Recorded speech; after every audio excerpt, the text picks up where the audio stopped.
Thank you, everyone, for joining us. My name's Jim Hood. I'm with Fathom Realty. And there's one very big constant about life, and that is the word change.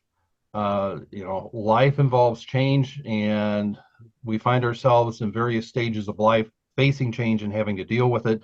And when it comes to elderly parents, uncles, aunts, other family members, or friends, change when it comes to aging has its own challenges. I've been finding a lot of my clients more and more are facing this, finding this as a recurring theme within my real estate business. And as a result, wanted to try to get together a group of individuals who are really focused on this particular area of life and the different aspects that this change involves. So, got Sean Gupta with Gupta Legal Services and lots of senior planning, and he'll be getting into that. And then Catherine Robinson with Oasis Senior Advisors, and it is great having you both here. Thank you. Gina Siegel with Caring Transitions, the Cincinnati East of Caring Transitions, was unable to join us due to family need. But we've still got some great information from her company to share. The purpose of this little recording is we're not here to answer all the questions. This would be a very, very long recording if we did it that way. But this is an introduction. Our plans are to have future videos, future live Q&A sessions that are going to cover a wide berth of topics. And we need your help with this.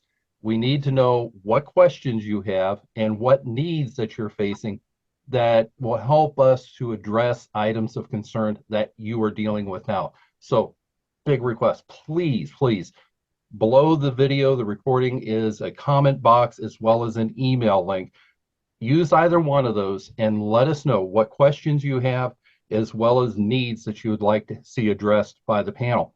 So, outside of that, let's have some fun. What we're going to be doing, 3 sections on this. The first one is things that need to be considered and addressed, whether a senior stays in their home or decides to move to a senior facility or senior retirement community.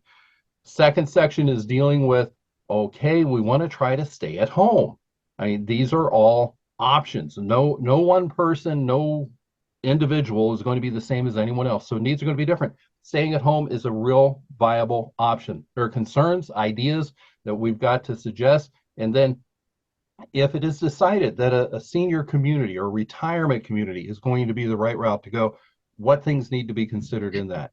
So let's get this ball kicked off. All right, Sean, big question for you. Sure. Whether someone is going to stay at home as a senior or move to a retirement community, what kind of things are essential, whether they decide to stay or to move? Absolutely. Good question. Well, kind of what my area is in the law at Keep the Law Firm LLC, and that is estate planning. Now, oftentimes there's a misconception that estate planning is just for the extremely elderly or for the extremely rich, and that could not be further from the case. Oftentimes, people who do not realize they need an estate plan find themselves in a situation where they desperately could have used one. And I get calls from that on a weekly basis, if not a daily basis, where I have somebody call me up and tell me that a aging loved one is not doing so well, and either they're not able to manage their personal finances anymore, or they're unable to make their own medical decisions. And unfortunately, there wasn't a plan put in place that allows their loved ones to assist them with those tasks. So it is important, whether you are staying at home or moving into a facility, to ensure that your affairs are in order. And one of the big things to do is having your affairs in order is having a comprehensive estate plan in place. There are several kind of core pieces to them, but they all work together to achieve the same simultaneous goal, and that is to maintain control. And that's what I tell my clients the primary purpose of an estate plan is to maintain control. And there's 2 major elements of your life that you want to maintain control over. The first and more obvious one is your finances. So a lot of my clients do have elderly loved ones who are unable to manage their finances anymore. They're not able to look after their bank account, look after their investments, look after their retirement account, and then essentially pay their bills. They just don't have the ability to keep up with all that, whether that be incoming, ongoing medical expenses, that could be living expenses, etc. So we want to ensure that there's a plan in place where if a loved one is no longer able to manage their financial affairs, that their loved ones have the tools necessary to take over those responsibilities and do that for them. Again, about maintaining control, we also want to ensure that the elderly loved ones' healthcare needs are maintained. And that involves the loved one's family being able to talk to their healthcare providers, find out exactly how, mom or dad or grandma or grandpa is doing, and then also act on that very important information and make those critical healthcare decisions on behalf of their aging loved one. And then finally, of course, maintaining control over what happens at the very, very end, regardless of if the individual stays at home or goes into a facility, is how are their assets going to transfer upon their passing. Ideally, we'd like to assure that that happens as efficiently as possible. And by that, I mean we'd like all of the individual's assets to transfer upon their death as quickly as possible, as inexpensively as possible, and hopefully as privately as possible. And we do that through what's called an estate plan. There are several pieces to an estate plan, which I'll briefly go over. One commonly used tool in estate plan is the will, often called last will and testament.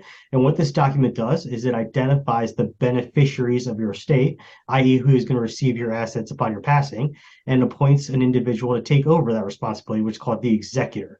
Their job is to ensure that upon your passing, all of your final expenses are paid, and the remainder of your estate goes to the right people, which is the beneficiaries of the will. Another commonly used tool that is becoming increasingly popular is the use of a trust.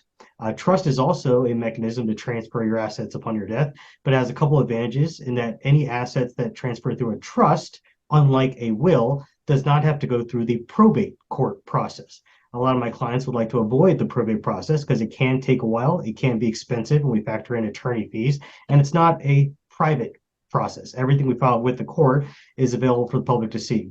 So a lot of my clients will consider the use of a trust to ensure that they leave assets to either the surviving spouse or to their children or even grandchildren, and do it in a way that avoids probate. Everything that gets transferred is completely privately. We don't have to deal with significant legal expenses, and they can kind of handle the process on their own timeline. We don't have kind of a court regimented, deadlines.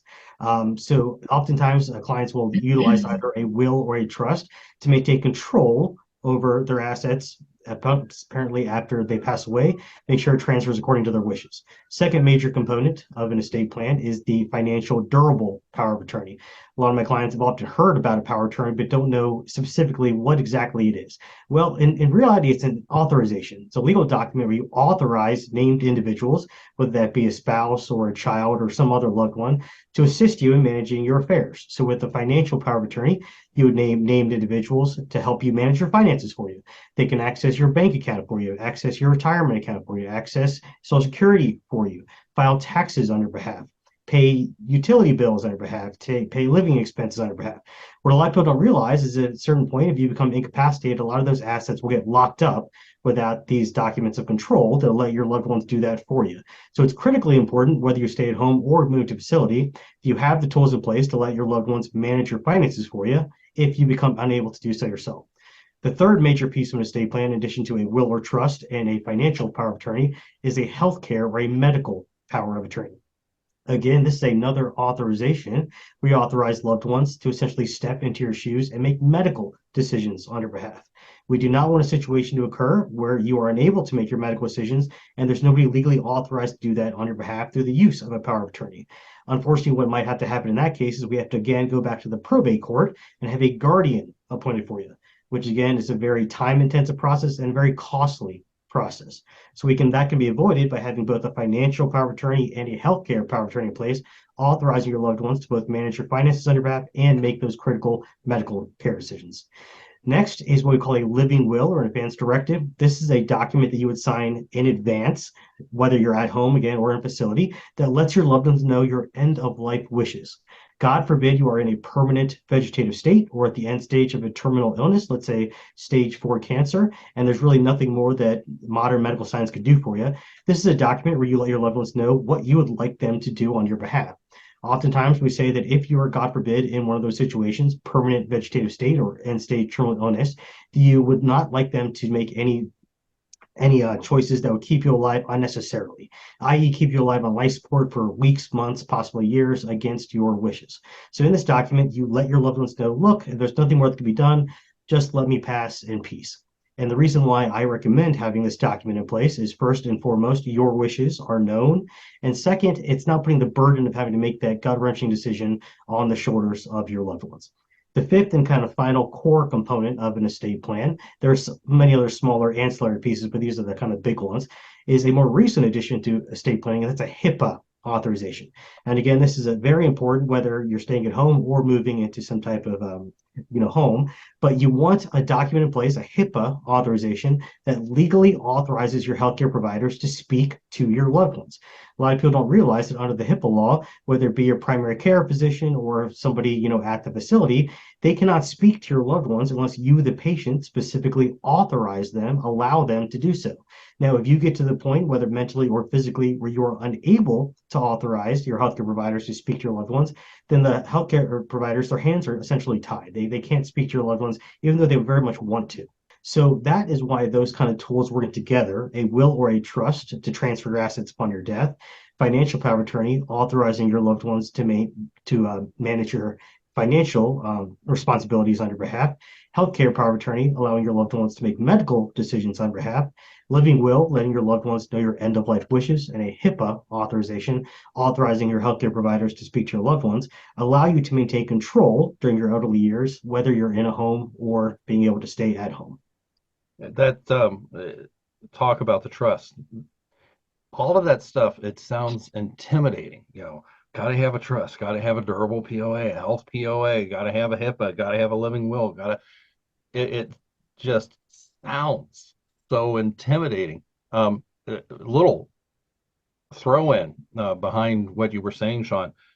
My wife Melody and I have a trust in place, and it was very basic, very easy to get set up. There were certain outlines, questions we had to answer, but then it's just once the documents are in place, it's signing, getting them notarized, and in some cases recording them, but to where they're all available. It sounds intimidating, but in reality, it isn't. You're absolutely right. It's less of an intimidating process than it initially appears to be. It's often just meeting with professionals such as myself, kind of explain to them what your kind of needs are, what your long-term objectives are, letting them kind of discuss various options with you, getting some more details from you, and then the attorney usually does all the work. They'll draft the documents for you, meet with you in a follow-up appointment, explain all the documents to you, make sure you're comfortable with how everything is set up, uh, guide you in signing everything, and then really it's just kind of cruise control at that point. It's a neat thing to have. We recently said goodbye to my father-in-law, and he had a trust already set up as well. And it was so much easier for Melody and her sister to go through all of the different things that are involved in settling the estate. And I'm just very grateful he had one in place. Yeah, I tell a lot of my clients that, estate plan, although it can be very beneficial to you, it's really the best gift you can give to your surviving loved Yes. ones. It just makes life so much easier for them, and they are very grateful for you having taken these steps in advance. Got my notes on that. Thank you, sir. One of the other aspects in our talking prior to doing this that was something whether someone is going to stay at home or they're going to move. And this is a bugaboo that I have because my uncle, 91 years old, lives on the other side of town, but both he and Melody's father get bombarded with stuff by individuals that, in my definition, are trying to take advantage of the vulnerability of our seniors. Seniors seem to be much more susceptible to being guilt tripped out of their money, or there's just a lot of maybe other emotions trying to feel like they're still significant or making a difference for other people. That there's just so many things that are out there. And that's some of the things that you came up with. I think, Catherine, did you mention about the watch that can be established at banks? Or was that? Yes, I did. I think Sean and I both mentioned that that banks can have a document in place that if there is any kind of irregular type of withdrawals or suddenly an automatic withdrawal set up or something like that, that one of their relatives can be notified, or they can follow up with the person that has the account themselves. So there are watches that banks and investment companies are putting into place, which is fantastic. Yeah.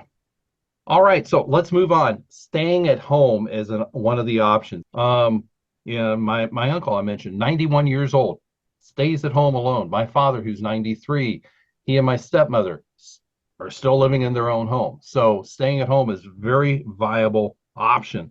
One of the concerns is safety. Stability is not as pronounced as we get into our older years. Safety is a concern when our older loved ones are staying at home alone. And there are some different things. Again, this is going to be probably something we'll be able to get more into detail on a future session get together here. But one of the things my uncle does is he has some friends that every evening at a specified time, he calls their number, he lets it ring 2 times and then hangs up. And that way everybody knows, he's safe, sound, and secure, and everything is doing well.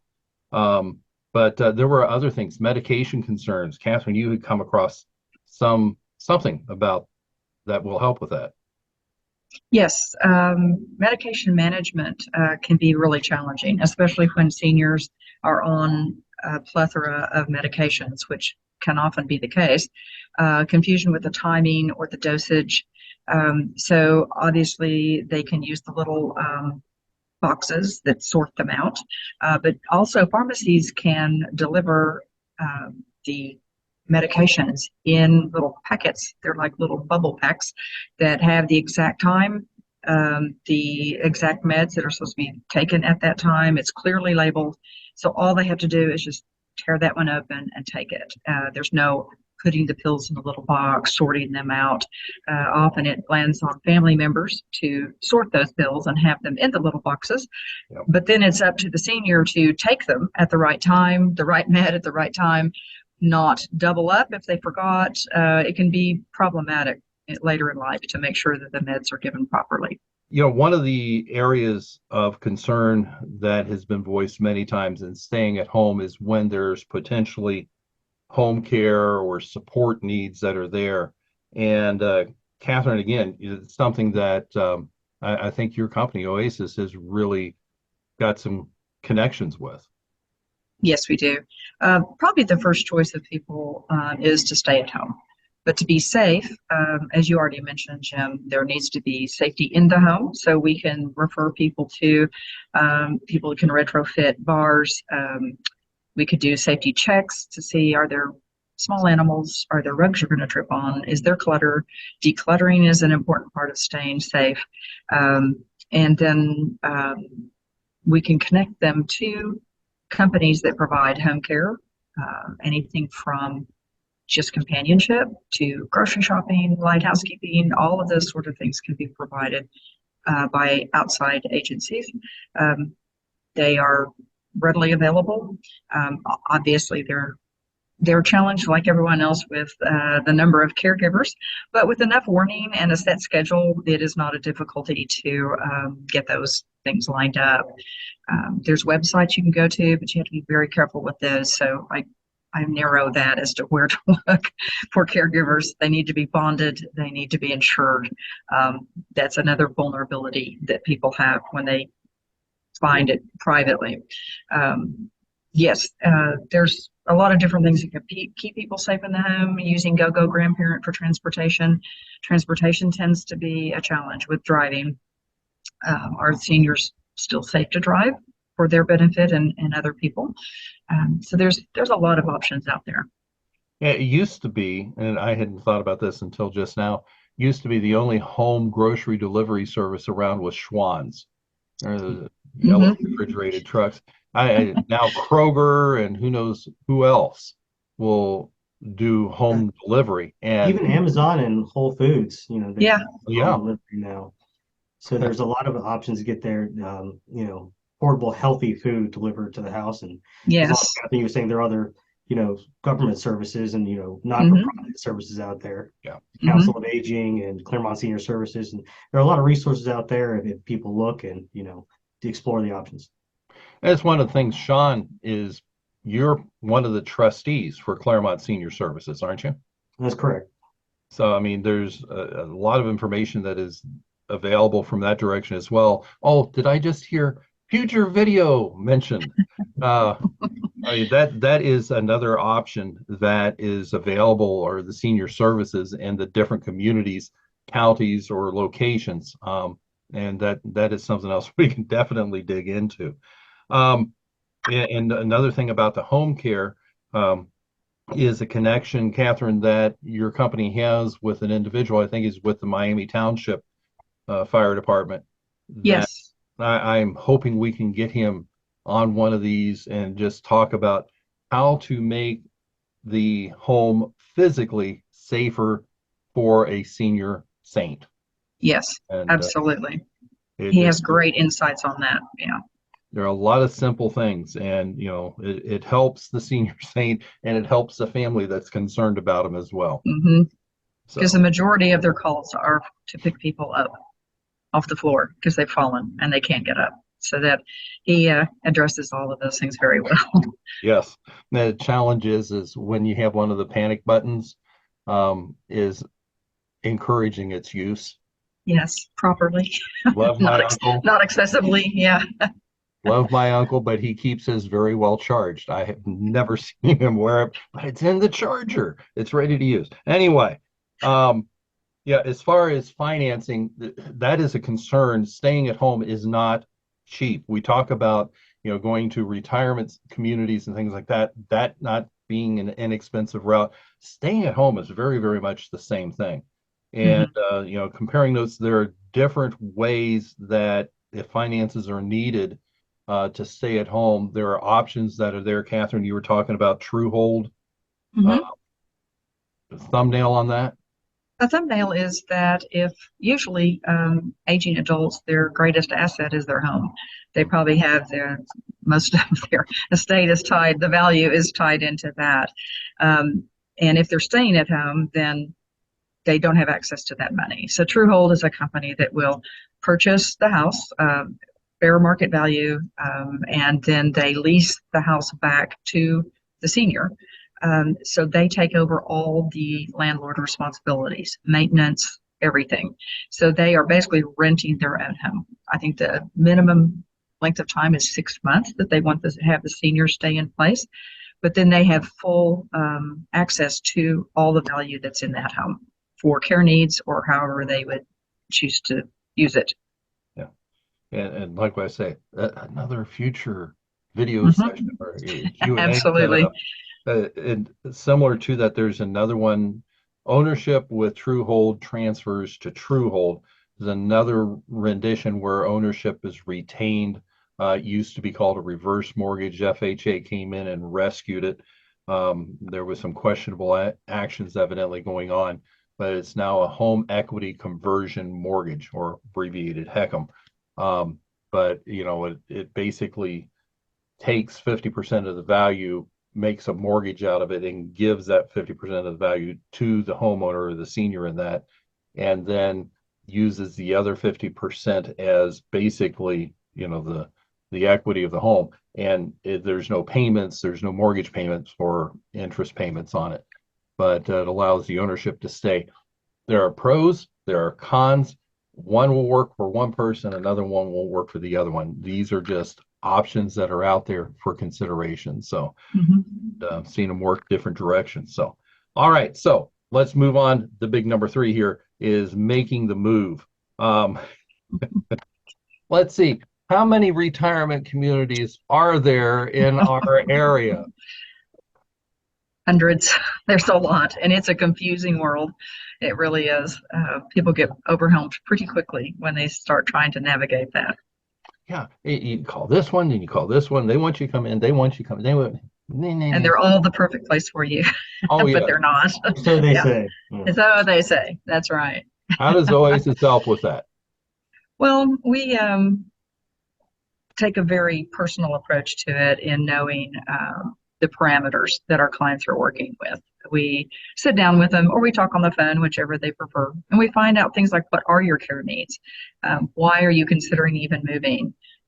What's your financial picture? What does that look like? What is your lifestyle? What's motivating you to do this? Because most people start with wanting to stay at home. There's one of the other ones is geography. Do they want to stay in the same place they are? Do they need to move closer to kids? So we take all of those things into account. Preferences, do they have pets? Can the pets go with them? All those kinds of details. And then we help match that basically to a community that where they can have their own independent space, where they can have their independence supported, and it can fulfill those lifestyles, but most especially where they can age in place.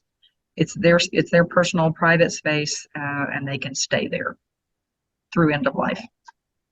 I think probably most people, when they think of senior living or senior care, they automatically think of nursing homes. There's actually two very distinct realms of senior care. Yes, nursing homes exist.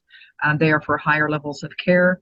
Assisted living takes in everything from independent living, like you were saying, Jim, independent living that you need zero help, maybe just some meals, if you even want that, some housekeeping, to a progression of care needs. And so the care is there as you need it, to maintain your independence, not rob you of independence, but to keep you as independent as you can be. And then as needs increase, the care is there. Some of them do have skilled nursing on site, but a lot of times it's the end of life choices, like Sean mentioned, that living will. When you decide, do you want extreme measures taken or do you not? Would you rather just go on hospice and stay put? Pretty much nursing homes can be avoided if that's what you're wanting. But I really encourage people to think ahead on this. Get that plan B in place. You don't have to use it. You may never need it, but at least give some thought to what would senior living entail. You're talking about the distinctions and the levels. That was one of the things with Melody's parents. When they were fully independent, there were mystery lunch trips. They went to museums. They went on overnight trips within the community. The community had these. Right. They had a craft program that was set up that my mother-in-law loved, and my father-in-law called it "Make it, break it, take it." Anyway. Right. Yes. And they do have those opportunities for learning, for exercise, for socialization, but only as much as you want. Now, something we haven't touched on, Jim, that I think is also important is memory care. That is becoming a greater and greater need in our world. That is a very specific type of care. Some of the assisted livings offer that as part of their community. There's also what we call standalone memory cares. They specialize just in memory care. So if your loved one ends up with dementia, then that can be, there's specialized care for that has cognitive care. They emphasize what capacities they still have left, what can they still do, rather than looking at everything that they have lost. So memory care is a big part of my work and the needs of our aging population. Very much so. In considering making the move, there were two other areas that are connected with it that come up as a concern very frequently.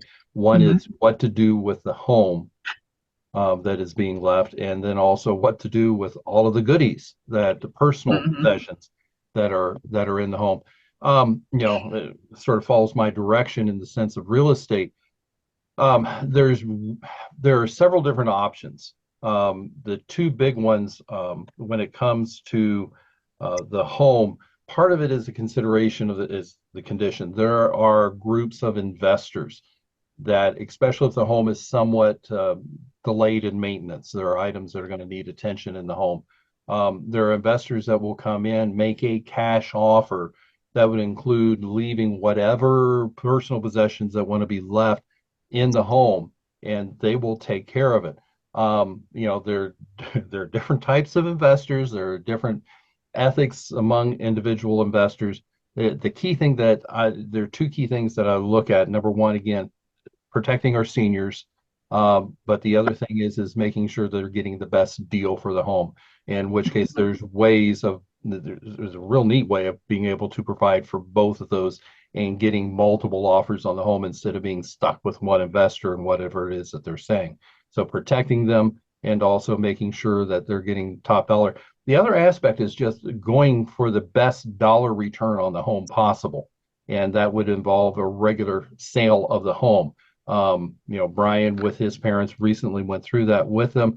The way he dealt with all of the personal possessions and sweet parents, but his father liked to collect a lot of things. But in getting those things taken care of, he got his family together over several weekends and said, number one, what you want, take it, get it gone. Number two, I'm having a dumpster brought in. And whatever isn't taken, whatever is not asked for by neighbors or whatnot, gets put in the dumpster. I need your help on this day or these days. And, there was a lot of personal investment of time in that, and it worked out marvelous for them. Another option is Gina, who unfortunately had the family issue come up, and I'm going to do a share screen here quickly.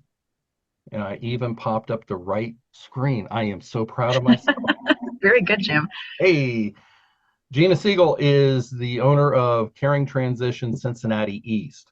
And Catherine, you're much more experienced with her. My little caveat, and when I started looking at doing this, because I was hitting more and more of my clients having this need with older parents, I actually came across them and have been shopping them, so to say, from the back side of the whole process. And they do these online auctions to sell estate items. And I've ended up with a couple of nice things. I'm not too proud to say that. I was going after a grandfather clock that was on one of the recent auctions, and I got into a bidding war with another person. And I thought, if I'm going to lose this grandfather clock to them, I'm going to make sure they pay for it. So if you're the one that won the grandfather clock and you're watching this video, I'm sorry. Anyway, Catherine, what can you say here?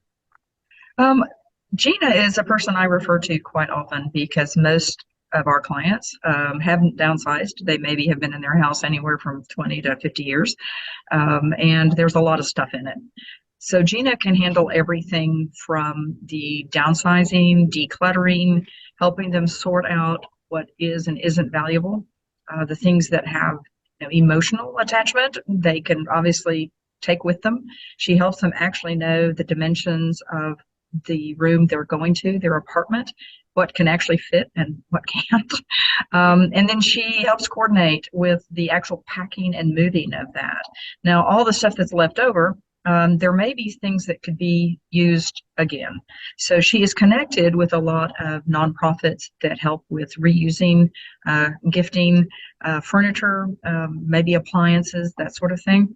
And she can do, like you said, Jim, online estate sales and auctions. So she can connect to all of those things. So everything that is useful, beautiful, can be put to good use or can actually be sold to generate some more money for the estate, perhaps. But the rest of it, then she helps with the clean outs and just make sure it's sale ready or whatever's going to happen with it. I'm sure she could do a better job than that, but hopefully I gave you a pretty good flyby on that. Can we say future video? Absolutely. She's a wealth of information and helps with everything from A to Z when it comes to actually organizing the move and making it happen. Superb. All right, I think we have come to the end of our time slot. And again, we're going to be having a lot more of these videos, Lord willing.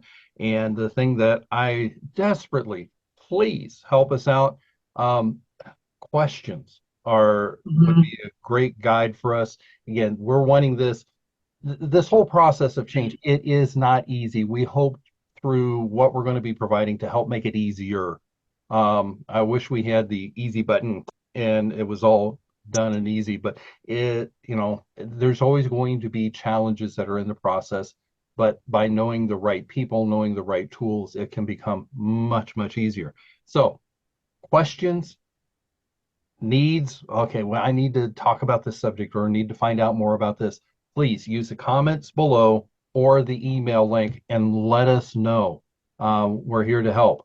So, but in the meantime, Sean, you've got a birthday party to go to, don't you? I do. And I think expected at Chuck E. Cheese shortly. So wish me luck. All right, Catherine, both of you, thank you very much. Looking Thank forward you, Jim. to a good time doing these things and pushing ahead in the future with it. All right, great. Thanks so much. All right. Thank you all. Bye bye.